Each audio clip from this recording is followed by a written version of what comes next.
ایک فقیر تھا، ملنگ درویش، اللہ کا بندہ.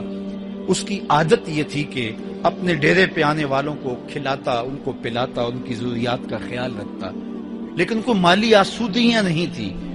ہوتا یہ تھا کہ بعض اوقات لوگ آتے تو ادھار لے کر کے وہ لوگوں کو کھلا دیتا. خیر، چونکہ فقیر کا مزاج یہ ہوتا ہے کہ لوگ آئیں اس کے ڈیرے سے کھائیں. بابا بھولے شاہ نے بھی کہا تھا نا، اٹ کھڑک کے دکڑ بجے تتا ہووے چلا، آن فقیر کھا کھا جاون راضی ہووے بلا. یہ فقیروں کا مزاج ہے. تو جو بھی آتا اس کے ڈیرے سے کھاتا اور وہ ادھار اٹھا اٹھا کے لوگوں کی ضروریات کو پورا کرتے رہتے. وقت آخر آ گیا، جن لوگوں نے ادھار دیا تھا وہ سارے تقاضا کرنے آ گئے. اب بابا جی کو کیا فکر لاحق ہے کہ یہ میرے مہمان اور میں ان کو کچھ پیش کرنے کی صلاحیت نہیں رکھتا.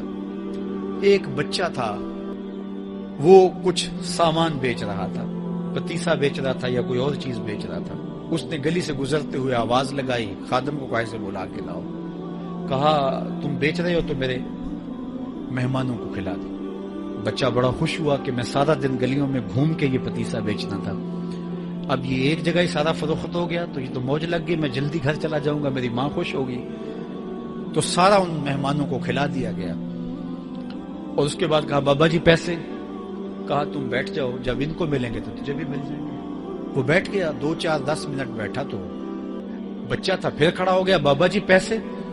کہا جب ان کو ملیں گے تو تجھے بھی مل جائیں گے. پھر آدھا گھنٹہ گزرا تو پھر اس نے کہا بابا جی پیسے، میری ماں میرا انتظار کر رہی ہے، ہمارے گھر کا چولہا اسی سے جلتا ہے، میں یہ پیسے لے کر جاؤں گا اور میری ماں کوئی ہنڈیا خریدے گی اور ہم شام کا گھر کا کوئی سلسلہ کریں گے. کہا بیٹا جب ان کو ملے گا تو تجھے بھی مل جائے گا. بچے نے رونا شروع کر دیا. یتیم بچہ تھا، اس کا سارا آسرا یہی تھا. اس نے رونا شروع کر دیا. جب بچہ رویا اللہ کی رحمت کو جوش آیا. کوئی مرید نذرانہ لے کے ان بزرگوں کے پاس آ گیا اور اشرفیوں کی بھری ہوئی تھیلی پیش کی. وہ اتنے پیسے تھے کہ اس بچے کو بھی دیے، جتنے لوگ آئے تھے سب کا قرض چکایا. کہا جاؤ گھروں کو. تو سب نے کہا بابا جی ہم صبح سے بیٹھے ہوئے تھے تو یہ نذرانہ دینے والا صبح سے نہیں آیا تو اب کیسے آ گیا؟ کہا صبح سے تمہارے اندر کوئی رونے والا نہیں تھا، ایک رونے والا آیا تو باقیوں کا بھی کام بن گیا. بعض اوقات کسی ایک شخص کی وجہ سے باقیوں کی خطائیں بھی معاف ہوتی ہیں. آج ہم اجتماعی طور پہ تا حد نظر اندر باہر اوپر نیچے اتنے لوگوں کے ہجوم میں اللہ کی بارگاہ سے یہ توقع رکھتے ہیں کہ مالک اتنے ہجوم میں کوئی ایک تو ہوگا جو تیرا لاڈلا ہوگا، کوئی ایک تو ہوگا جو تیرا بہت قریبی ہوگا، کوئی ایک تو ہوگا جس پہ تیری رحمتیں برسیں گی. تو مالک اس کے صدقے سے ہماری خطائیں بھی معاف کر دے، ہمارے گناہ بھی معاف کر دے. کوئی ایک رونے والی آنکھ مل گئی تو باقیوں کا بھی کام بن جائے گا. اٹھ فریدا ستیا تے میلا ویکھن جا، وت کوئی بخشیا مل جاوے تے تو ہی بخشیا جا. میرے مالک ہم سب کی خطائیں معاف کر دے، ہم سب سے درگزر فرما اور ہم سب کے باطن کو ستھرائیاں دے دے، ہمارے اندر کو پاکیزگیاں دے دے.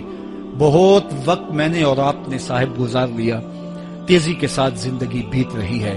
میں اگر اپنے آپ کو دیکھوں تو میری زندگی کتنی بہاریں کاٹ چکی ہے. اگر آپ اپنے آپ کو دیکھیں، کوئی 60 سال، کوئی 20 سال، کوئی 25 سال، زندگی تیزی کے ساتھ گزر رہی ہے. بندہ جب سوچتا ہے کہ میں 40 سال کا ہو گیا ہوں تو آگے میری زندگی کے اگر 30 سال بھی ہیں تو 30 سال تو کافی ہیں، لیکن وہ پیچھے اگر پلٹ کے دیکھے تو 40 سال یوں گزر گئے جس طرح چٹکی بجائی جاتی ہے. جب چٹکی بجانے کے وقت میں 40 سال گزر گئے محسوس ہوتے ہیں تو جو باقی 30 سال اگر ہوئے بھی وہ تو گمان ہے میرا، وہ تو گمان ہے آپ کا. ہمیں تو ایک سانس کا بھی نہیں پتا. پوچھا گیا زندگی اور موت کے بارے میں کیا خیال ہے؟ کہا فجر پڑی ہے، پتہ نہیں ظہر پڑھ سکیں گے یا کہ نہیں. کہا اتنی لمبی امیدیں لگائے بیٹھے ہو. کہا ظہر پڑی ہے، پتہ نہیں عصر پڑھنے کا موقع نصیب ہوتا ہے کہ نہیں. کہا یہ بھی طول عمل ہے.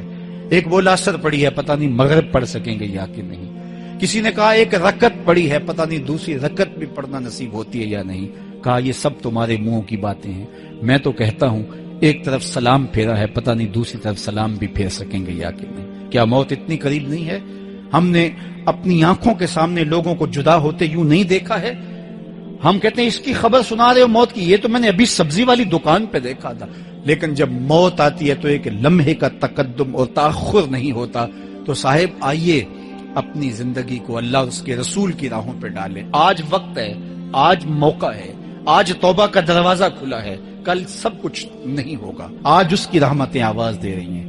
آج وقت ہے، وقت پر کافی ہے ایک قطرہ بھی آب خوش ہنگام کا. جل گیا جب کھیت برسا می تو پھر کس کام کا. بعض کا ہوتا ہے کہ ہماری عبادتوں کا سرور باطن حظ نفس میں تبدیل ہو جاتا ہے. ہم سمجھ رہے ہوتے ہیں کہ یہ سرور آ رہا ہے، یہ سرور باطن نہیں ہوتا، یہ حظ نفس ہوتا ہے. آپ کوئی نیک کام کر رہے ہیں اور پھر اس کی نمائش بھی آپ ساتھ کر رہے ہیں تو اس سے آپ کے نفس کو ایک سرور ملے گا، نفس خوش ہوگا. وہ ایک پھل جھڑی کی طرح ہوتا ہے. ایسے آپ کو ایک نشہ آیا اور وہ آپ نے سمجھا شاید یہ میرے باطن کا سرور ہے. باطن کا سرور تو ایک بہت بڑی دولت ہے. وہ پھل جھڑی کی طرح نہیں ہوتا. وہ اندر طمانیت کو اتار دیتا ہے اور نفس کو نفس مطمئنہ بنا دیتا ہے. تو یہ جو لوگوں کی مدد کر رہے ہیں اور تھیلا ان کو آٹے کا دے کر کے 10 اخباروں میں تصویریں چھپوا رہے ہیں اور پھر اس کو دوستوں کے اندر شیئر کر رہے ہیں اور وہ ماشاءاللہ ماشاءاللہ لکھ رہے ہیں، تو وہ حظ نفس ہے. وہ حظ نفس ہے، وہ حظ روح نہیں ہے، وہ قرار باطن نہیں ہے، وہ تسکین قلب نہیں ہے. تو عبادات کا ایک سرور ہے، ایک لطف ہے، حلاوت ہے، ایک مٹھاس ہے جو اہل ایمان کو حیات طیبہ کی صورت میں نصیب ہوتی ہے. تو جب عبادت کا روحانی لطف آنا شروع ہو جائے، جب ان کا سرور باطن نصیب ہونا شروع ہو جائے تو پھر سمجھ لینا کہ اللہ ہماری عبادتوں کو قبول کر رہا ہے اور ایک مطمئن اور پاکیزہ زندگی ہے. اللہ اکبر. ارشاد فرمایا وَمَن يَتَّقِ اللَّهَ يَجْعَل لَّهُ مَخْرَجًا. جو اللہ تعالیٰ سے ڈرنا سیکھ جاتا ہے، اللہ تعالیٰ کے احکام کو بجا لانے کی کوشش میں لگ جاتا ہے، یجعل لہ مخرجا، اللہ اس کو مشکلوں سے، مصائب سے، آلام سے، تکلیفوں سے نکلنے کے راستے نصیب کر دیتا.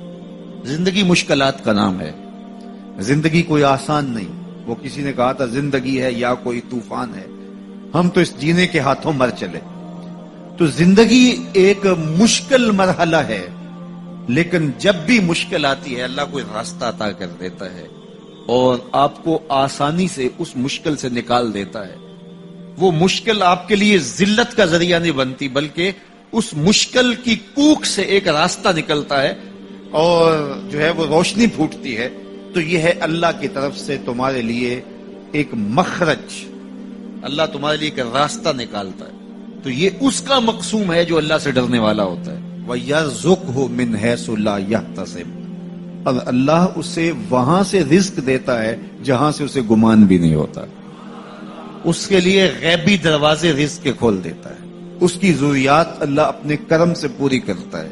اللہ سے ڈرنا سیکھ جاؤ، مشکلات آسان ہو جائیں گی، تکلیفیں آسان ہو جائیں گی، مشکلات سے نکلنے کے راستے کھلنا شروع ہو جائیں گے، آلام و مصائب کے پہاڑ راستے سے ہٹنا شروع ہو جائیں گے. یہ اللہ تعالیٰ جل شانہ کا یہ ایک نظم ہے. وہ 3 اشخاص کی کہانی تو آپ جانتے ہیں جو غار میں پھنس گئے تھے، پھر انہوں نے اپنے صالح اعمال کا وسیلہ اللہ کی بارگاہ میں پیش کیا اور پتھر سے رکھنا شروع ہو گیا. تو اللہ فرماتا ہے کہ میں راستے نکال دیتا ہوں اور وہاں سے رزق دیتا ہوں جہاں سے اسے گمان بھی نہیں ہوتا. وَمَن يَتَوَکَّلْ عَلَى اللَّهِ فَهُوَ حَسْبُهُ، اور جو اللہ پر بھروسہ کر لیتا ہے اللہ اس کے لیے کافی ہو جاتا ہے. یہ ان لوگوں کا مقصوم ہے، ان لوگوں کی کہانیاں ہیں جو اپنی زندگی کو اللہ کے راستے پہ ڈال دیتے ہیں. اور وہ لوگ جو اپنی خواہشات کے بندے ہوتے ہیں اللہ ان کی زندگیوں کو تلخیوں میں مبتلا کر دیتا ہے.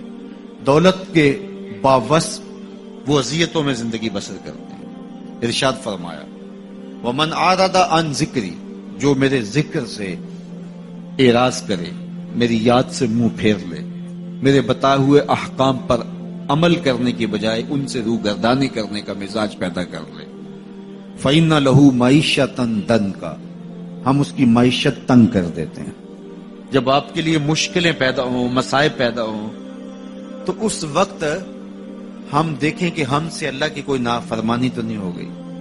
جب اس کی نافرمانی ہوتی ہے تو پھر آپ پر مشکلات آتی ہیں، آپ کی معیشت تنگ ہوگی، آپ کی اولاد نافرمان ہونا شروع ہو جائے گی، آپ کے معاملے پیچیدہ ہونے شروع ہو جائیں گے، لوگوں سے الجھاؤ پیدا ہونے شروع ہو جائیں گے، اور مخلوق خدا سے آپ کی دوریاں اور جو ہے وہ لوگوں کے دلوں میں آپ کے لیے نفرت کے جذبات پیدا ہونا شروع ہو جائیں گے۔